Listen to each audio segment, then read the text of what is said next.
ভিক্ষুক রাস্তা দিয়া যায় আর জমিদারের পুত্রবধূও যায়। একজন সামনের থেকে আসতেছে, একজন সামনের দিকে যাইতেছে।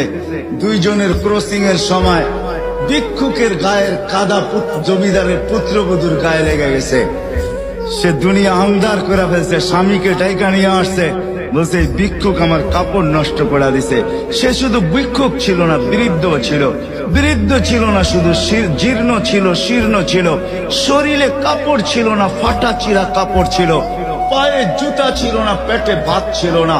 জমিদারের পুত্র সইতে পারে নাই, যৌবনী শক্তি সয় তো সয় কি কইরা তার স্ত্রীর গায়ে ভিক্ষুকের কাদা, বস সমগ্র শক্তিকে হাতে জমা করা একত্র করা বৃদ্ধের গালে বসায়। বৃদ্ধ কিচ্ছু বলে নাই, শুধু উপরের দিকে তাকায় দুই তিনটা শব্দ উচ্চারণ করছেন। শব্দগুলা হলো ইয়া মাল্লা তারা হলো ওয়ুন, ও আল্লাহ চোখে দেখা যায় না, ও তারা কুল্লা শাই, তুই সব দেখিস, ফারা তারা মা বি, তুই কি দেখিস না আমার সাথে কি ঘটতেছে, এটা কি দেখিস না? বলতে দেরি যুবক, মরতে দেরি হয় না। জমিদার চলে আসছে, প্রতিশোধ নিবে।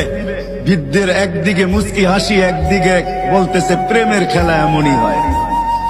জিজ্ঞাসা করছে কিসের প্রেমের খেলা রে? বলছে ওর প্রেমিকার গায়ে আমার কাদা লাগছে, পায়ের কাদা লাগছে, ও সইতে পারে নাই, যৌবনী শক্তি দিয়ে আমার বৃদ্ধ গালে বসায় দিছে। আমাকেও একজন ভালোবাসে, সেও সইতে পারে না,